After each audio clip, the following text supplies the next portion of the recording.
It's time to find balance and inner peace in your life. Join us in the online yoga course with Sadhguru. Sign up to experience the transformative benefits of yoga. The link is in the description.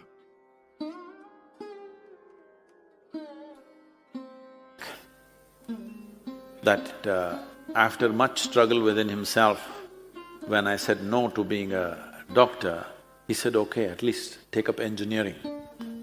Then I said, see, you don't know what you're talking about. If I said I don't want to be a doctor, if you told me be a veterinary doctor, be an Ayurvedic doctor, be a witch doctor, something, I would consider. But when I say no doctor, you say engineer. Yours is a social problem, you know, it's not an existential issue. So, what will you do? You're not trained for anything. I said, if I'm not trained for anything, I can do whatever I want. Why I'm saying this is not with any disregard for him. He was such a dedicated doctor, people literally worshipped him wherever he went. Well, I looked at his profession with great respect, but not with regard. I hope you understand what I'm saying. I respected it immensely because it made a huge difference for people. I saw many times with my own eyes. My mother would always complain, it doesn't matter, because we were always in those kind of stations where in the middle of the night, any time calls will come and he will just go away. Any number of times, he will be having his dinner, phone rings, he will just get up halfway and go away. My mother would beg him, just 3 minutes, just finish this and go. But he would say no, and he would just go away. And sometime he will come at 2 a.m. or 4 a.m. in the morning. When I looked at this, that was the most impressive thing for me about him, that this man is committed, you know, about whatever he's doing, I don't care what he's doing, but he's committed to what he's doing, which made me very proud of him for that kind of commitment. But at the same time, he was talking to me in terms of having… how to make a living. Become a doctor, you will make a living. I said, I don't want to make a living like that. Then they said, become an engineer, make a living. I said, I don't want to make a living like that. Then they said, at least go to business, make a living. I said, no. I said, making a living is never a concern for me, because I traveled across the country on my motorcycle when I was very young, and I lived in the jungles by myself for weeks on end, survived in the forest without any outside support. I said, I can live anywhere. I'm not asking for anything specific. I don't know what I was looking for at that time. All I knew is, I will not sit behind a table and earn a living. That much was 100% clear to me. What will I do? I didn't know. I just knew one thing, I'm here to live. Everything else here is here to live, isn't it? Why only human beings think they're here for some other purpose? Hello? All other creatures know they're here to live. It is just that for them, living means eating, sleeping, reproducing and dying, their life is complete. Once you come as a human being, you can eat as much as you want, sleep as much as you want, you can reproduce as much as you want, somehow life is not complete. This is longing for something else. If that something else doesn't happen, this feels so incomplete. So right now, the weekend people, those who live on the weekend, I mean, they're alive only because there's not enough spirit in them, they put outside spirits.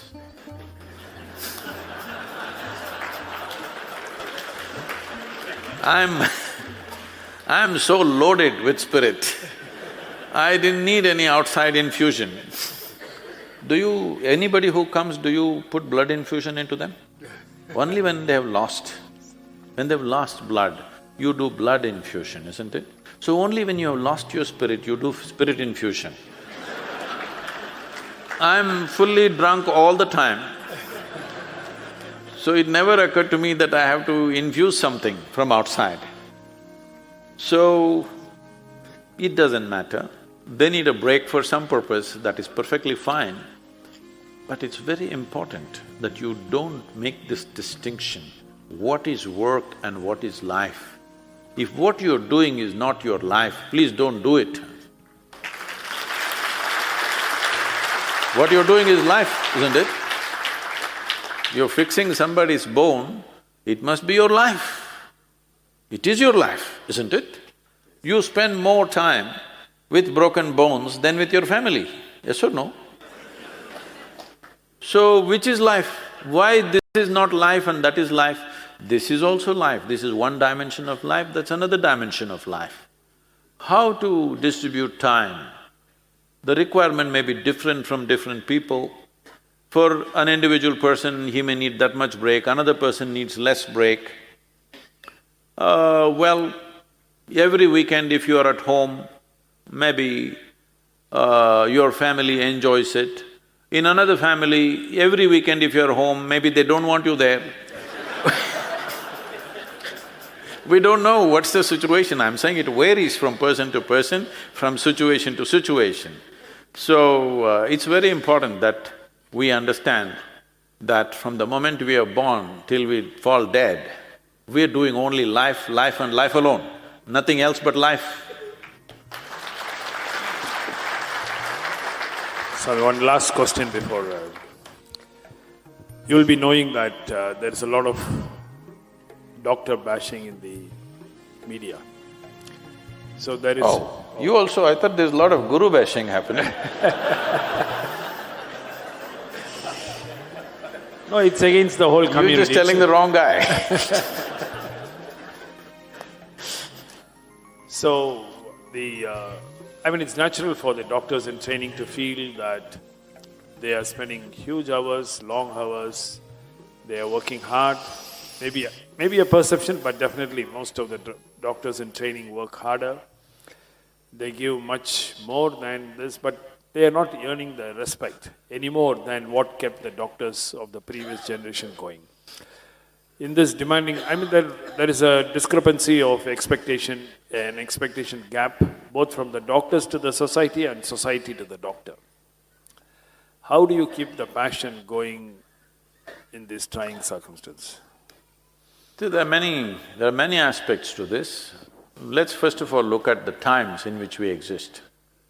In this culture, we always insisted education, health and spiritual process should never be commercialized.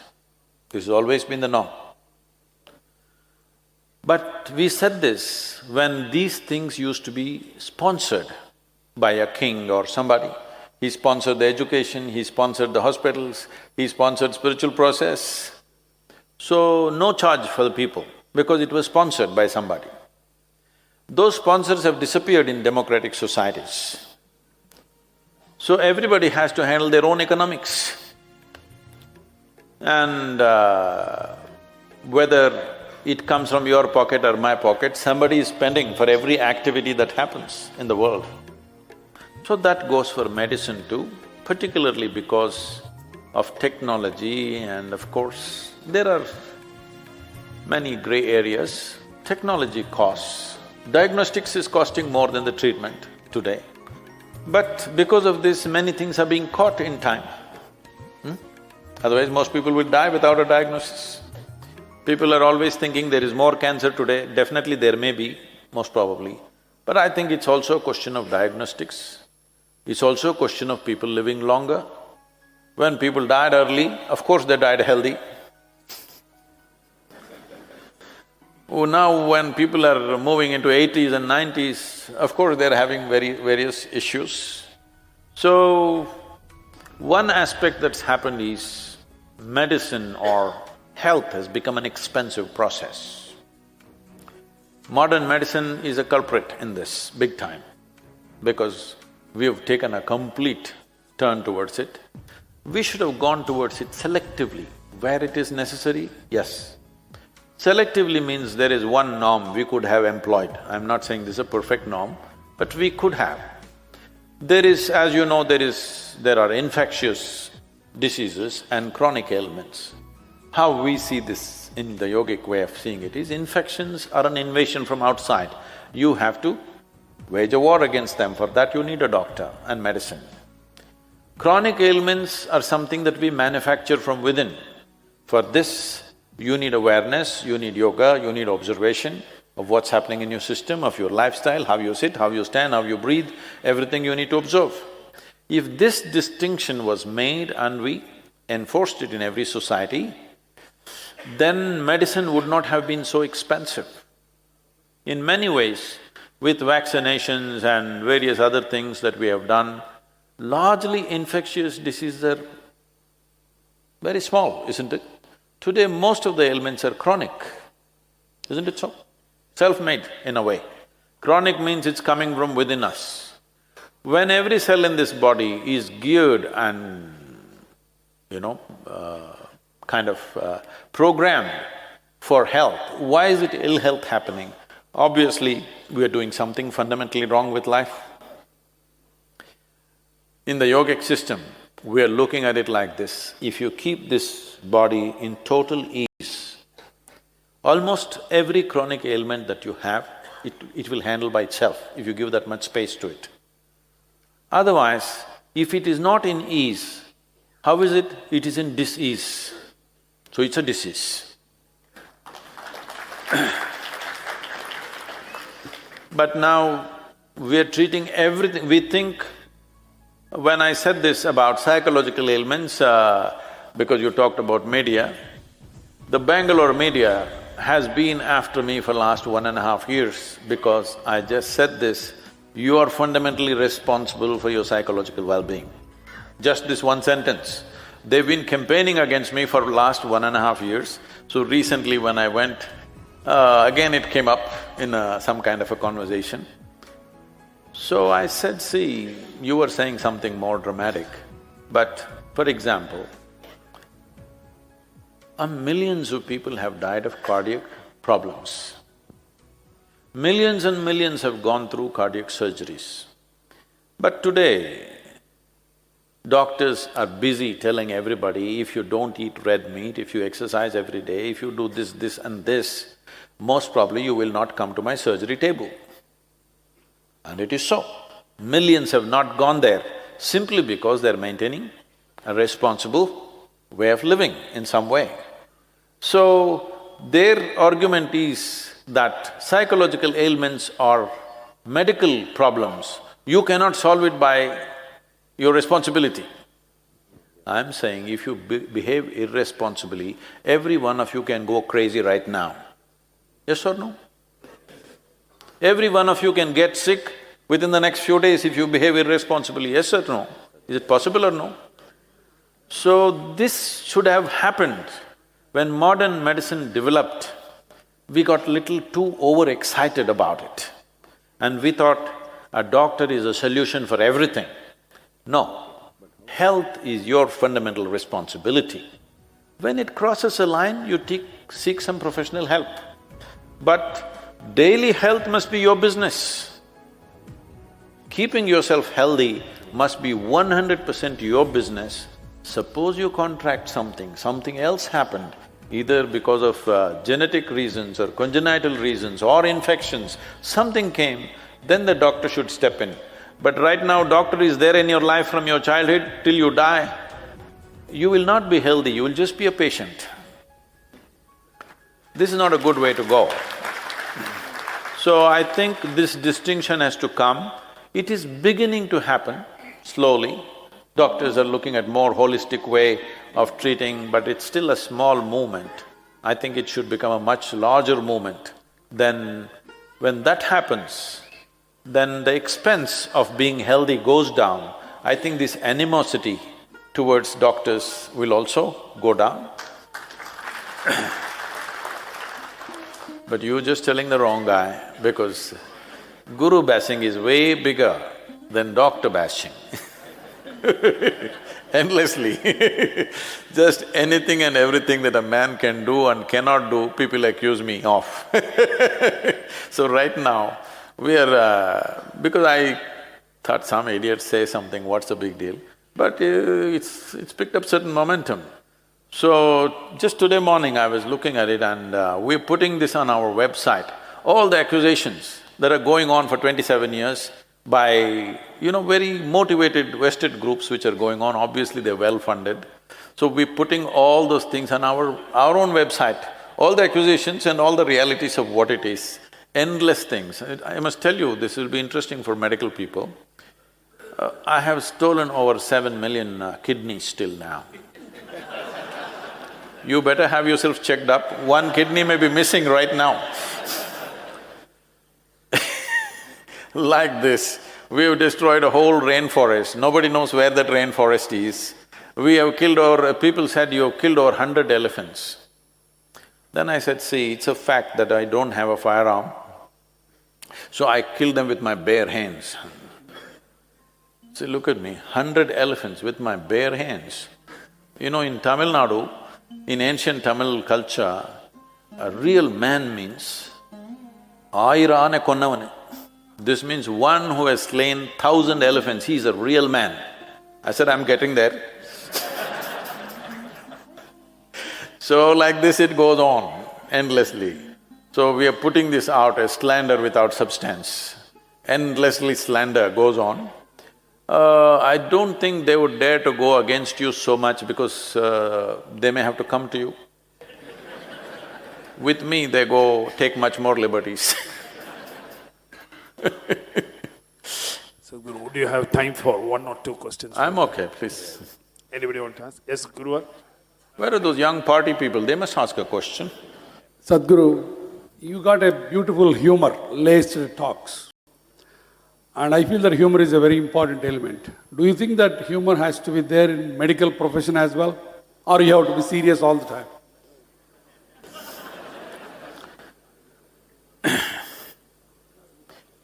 Well, for the patients who come to you with something broken, it's not funny. But you have to be there every day.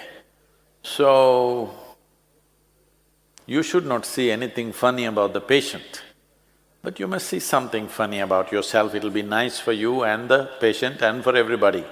But if you see something funny in the broken bone, there's a funny bone, even if that is broken, you can't say it's funny. But it's nice if the doctor is little more jovial. Right now he's looking like an undertaker most of the time. Can I tell you a joke about orthopedics? Is it okay?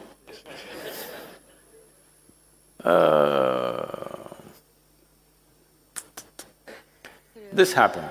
This was an amputation case.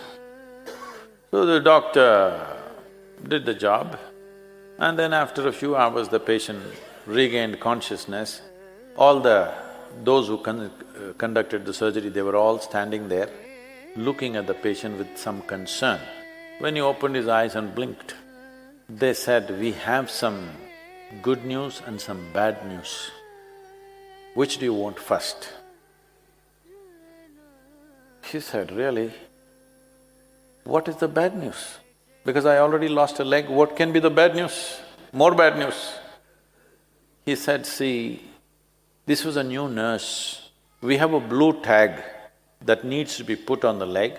I clearly told her it's the right leg, but she came, she always can't figure out what is right and left, so she looked at her wedding ring, this is left, this is right, and she put it on this. So wrong leg, and we amputated the wrong leg. He said, oh my God, you amputated my wrong leg, then what the hell is the good news? He said, the good news is, the gangrene leg is recovering pretty good.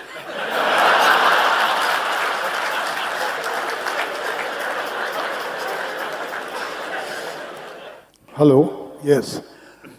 We were talking about life and death.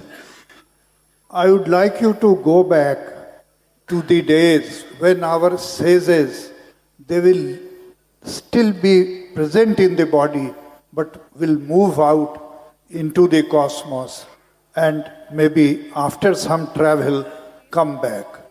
So, in evolution, have we moved forward or we moved backwards? You only said it's already a round trip, so… So might have been a spiritual trip. Doesn't matter, it's a round trip, you came to the same point. Yes. So, please. So, if these things have gone around quite a bit, somebody is doing astral travel, this is called… this culture is called Gudu, Gudu Vittu Gudu Pai. That means leave this body, go somewhere else and come back. Is such a thing possible, or is it an evolutionary forward step? There is nothing evolutionary or even spiritual about it. It's more of occult nature. This is more practiced in African tribes, particularly the North American tribes, of leaving human body and taking on some other form. This is very prevalent. Even in India, in the occult practices, in certain tantric practices, these things are there. Generally for lack of vocabulary, in hardcore spiritual process, these things are shunned. These things are seen as circus that you do, that you don't try to display such things. But the very nature of life that you are right now is, the life energies are not only projecting inward, they're also projecting outward. Now, if you want to do certain thing, if, for example, you're a doctor doing constant surgeries, if you know how to make the proportion of this projection, largely I would say, right now, looking at this crowd, I would say, in this crowd, on an average, the outward projection is just about 10%, 90% it's inward projected, life energies. Because people are in a self-preservation mode. You will see when people fall in love, that is, they fell in love so badly that they're willing to die for it. You know, these days it's not like that. A young lady asked her lover recently, "Are you willing to die for me as Romeo died for Juliet?" The man said, "My love is of an undying sort."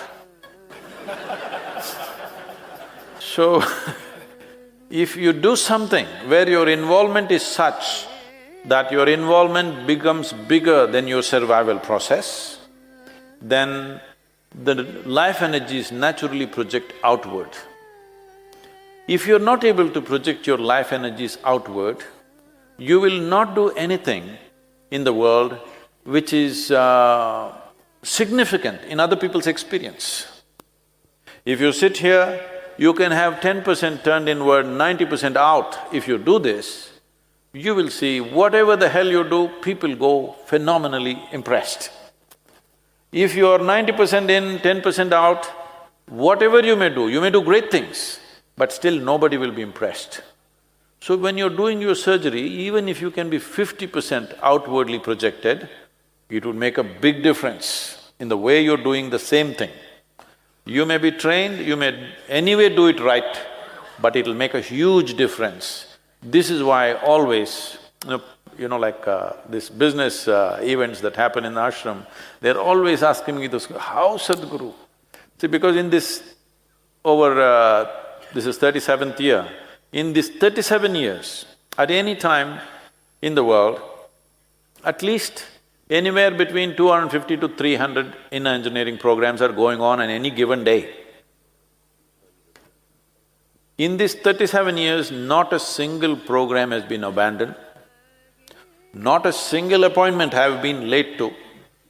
I've never been late to a single event in these 37 years. And not just me, the whole organization functioning like this. People ask, how?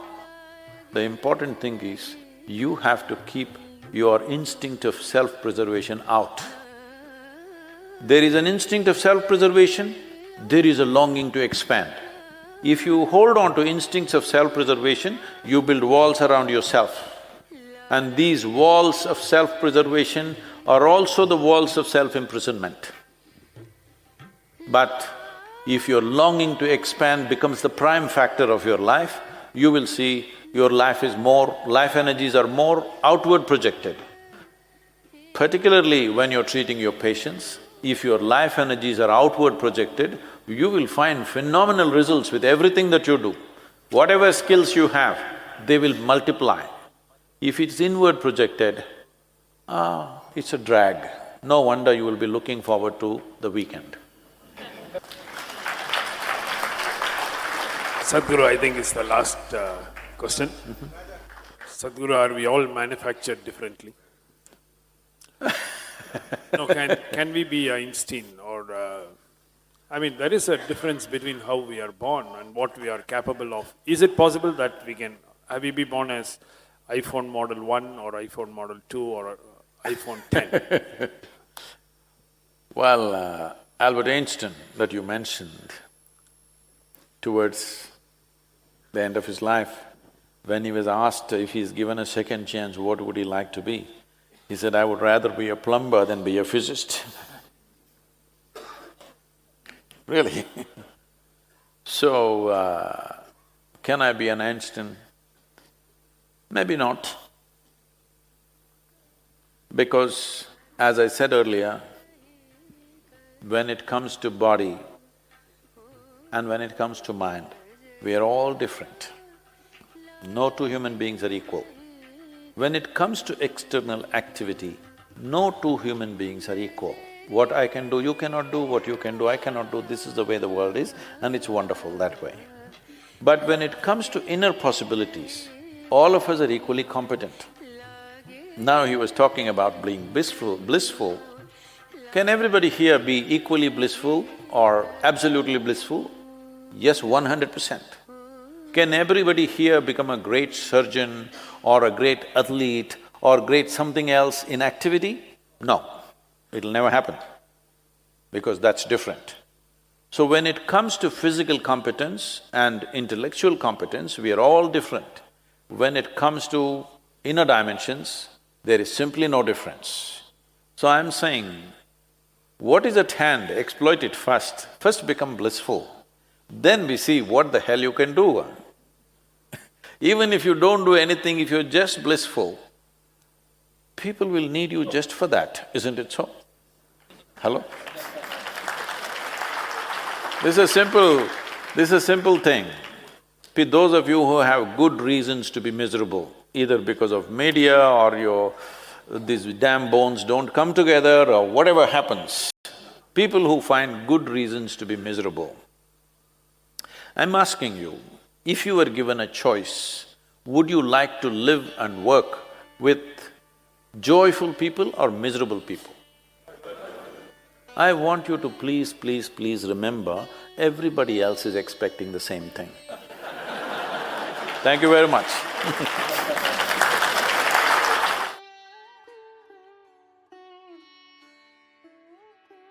So what is Kundalini? Right now, I am speaking. This is Kundalini. You are alert and listening. If you are alert and listening, that is Kundalini. A flower is blossoming, that is Kundalini. A dog is barking, that is also Kundalini. Or in other words, the fundamental life force in the existence, we call it Kundalini. Now, within the system, within the human system, if you look at this as a kind of a life package, it's a piece of life. This piece of life is packed in a certain way with layers of this energy. One dimension of energy comes alive immediately because that is necessary for your survival process.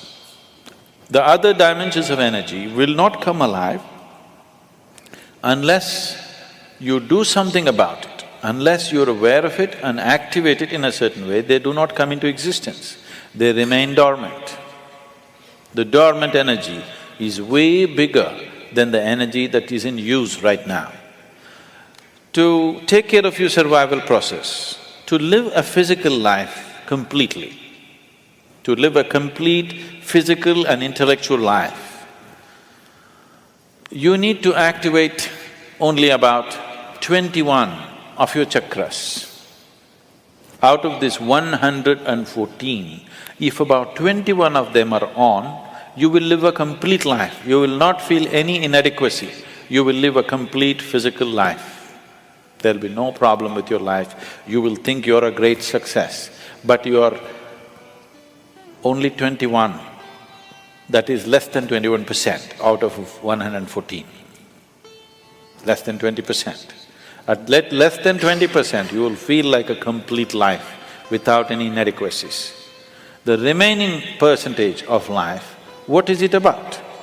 It is not even needed if your intention is just to live well.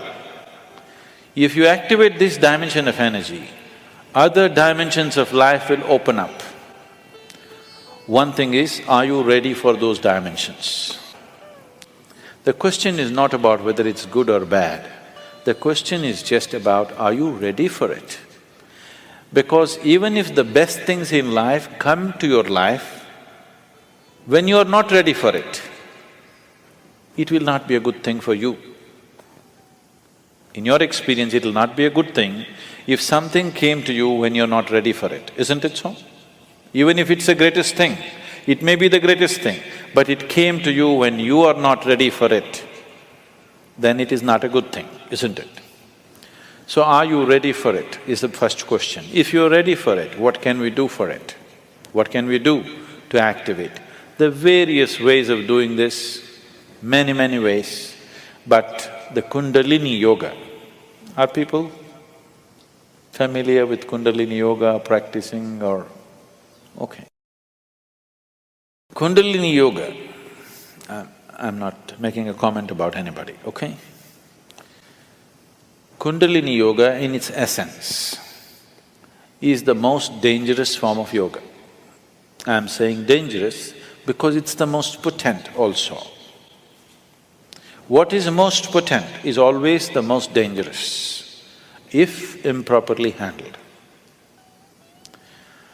There are various kinds of energy in the world right now. Even the electricity is being manufactured produced in so many different ways.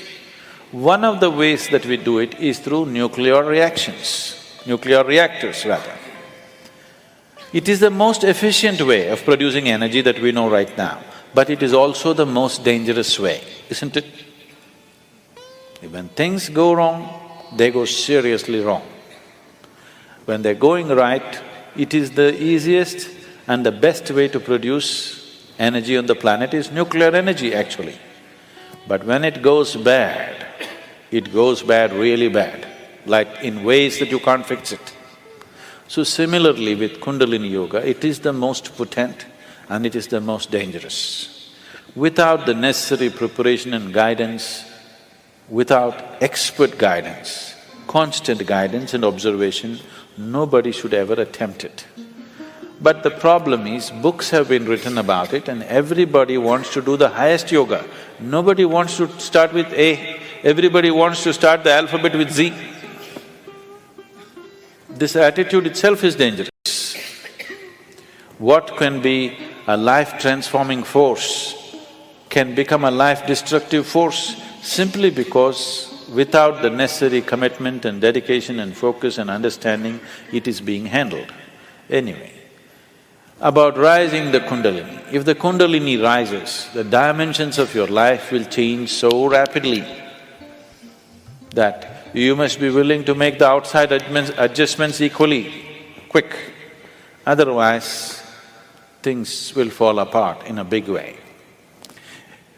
In the classical yogic traditions, there is a certain type of yoga we teach for people who live in family situations. There is a certain other type of yoga we teach for ascetics. In Isha we have both the forms. We have ascetic yoga and we have the general yoga. We will never teach you the ascetic form, that is the most potent way to do it. But it will demand a certain dimension of discipline and focus which your regular lives will not allow. If you do that kind of yoga, it will dismantle your outside life instantly. Now this yoga is not designed to dismantle your life, this yoga is designed to make your life happen better. When life happens better, when things happen better, you make more money, your business is going better, your profession is happening better, your generally, unfortunately, your longing to seek the higher becomes slower. Yes? So in the real sense, it is not the good way to do it, but it's the only way it works in today's world. And it's the only way it works for majority of the people. For a small number of people, we can do it other ways. We can bypass all these things and just do very powerful ways of doing things, but it will dismantle all social structures around them, which is not good for everybody to do. So these are different dimensions. Kundalini Yoga, if it has to be practiced, you must be in a certain kind of atmosphere. You cannot live in social situations and do Kundalini Yoga.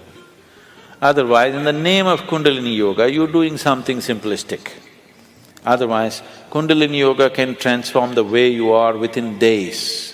Suddenly you find you are a stranger in your own home within 2 days of practice, because it will change everything about you. So can we raise the Kundalini? Yes, we can. One way is to create a conducive atmosphere so that slowly it rises. The other way is to provoke it in such a way that it raises quickly. If it rises quickly, then everything changes dramatically. If it rises slowly over a period of time, changes will happen slowly, you will be capable of handling these changes over a period of time. But if it happens very quick, then you will not be able to handle the changes. Things will look like things are falling apart.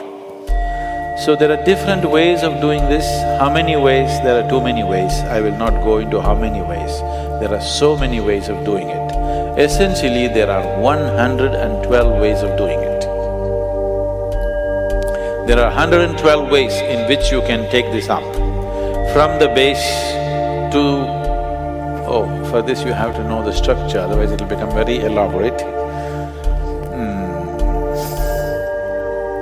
Out of these 114 chakras, there are 7 which we recognize as 7 dimensions.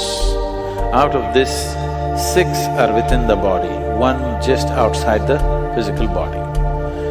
So if you employ these 112 methods, you will handle the 6th chakras. The 7th one you cannot handle. There are 112 ways in which you can attain to a chakra which we refer to as Agna. But from Agna to Sahasrara, there is no way. There is no way to do it. You just have to jump into an abyss. If you have to jump into an abyss, you should be insane. Or you should have enormous trust in somebody.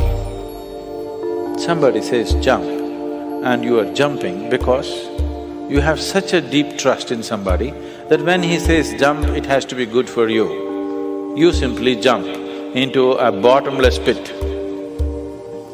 So, the journey from the Mooladhara to Agna, there are 112 ways to get there. But from there to there is no way. It is just one jump that can happen in trust, in devotion or in madness. Choice is yours.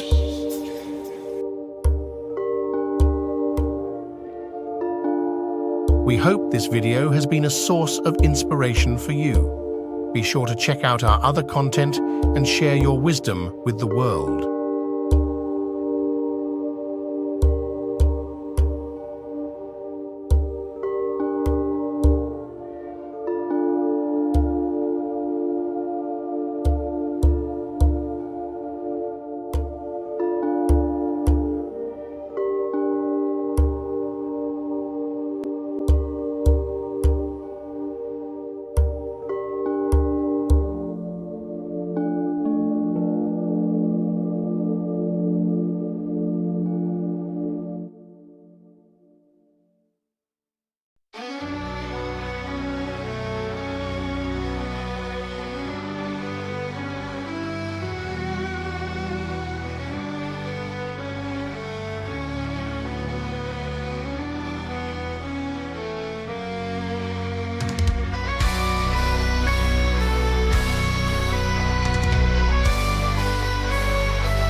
Ulejtete, uroten pina, achlarin yes, orkotule, tenemulun buleva harnate, elenil, estel sila. Across the waste of burning plains, Fingo the road with wrath untamed. His steed like thunder through the dust, a sacrifice that fate proclaimed. His eyes aflame with a light so wild, like fire in the valor's breath. Through Angband's gates he stormed along, to meet his fate in glory's death. The sons of Fëanor, driven lost, and in Manoldo's grim defeat, with shattered hope and fury's call, he charged along to Morgoth's feet. He sounded his horn with the light so wild, like fire in the valor's breath. To Angband's gates he stormed alone, to meet his fate in glory's death. To meet his face that fate proclaimed, in sacred blow below God's feet. He sounded his horn with a light so wild, the brazen doors were clawed in turn. Like thunder through the dust, a sacrifice that fate proclaims. His eyes aflame with a light so wild, like fire in the valor's breath. To Angband's gates he stormed alone, to meet his fate in glory's death. The sons of Fëanor, driven lost, and in the Noldor's grim defeat, with shattered hope and fury's call, he charged alone to Morgoth's feet. Sounded his horn with a thunderous cry, the brazen doors replied in turn, and called the Dark Lord forth to fight, with a rage that none could spurn. Under blackened skies they clash in fire, a dance of steel, a test of wills. In every blow a hero's pyre, as blood meets stone the earth stands still. The hammer fell from heights, a force of doom and boundless hate. But Fingolfin, swift as a striking hawk, evaded death, defied his fate. His silver mail and crystal shield, they glimmered bright against the dark, like a lone star's defiant light, a guide through shadows cold and stark. With every swing of Ringo's blade, the giant trembled, strength unmade, by a king who dared to stand alone, who knew the weight of choices made. 7 wounds he dealt that night, 7 cries rang out in pain, as Angband's hosts looked on in fright. They fell to earth like sudden rain. The ground a blackened skies, they clash in fire, a dance of steel, a test of wills. In every blow a hero's pyre, as blood meets stone, the earth stands still. The ground gave way to pits of grief, beneath Morgoth's iron tread. Yet still the elven king arose, though wounds ran black, his courage bled. With one last cry he swung his blade, and healed the Dark Lord's wicked heel. The blood poured forth a burning shade, unlocked no time to the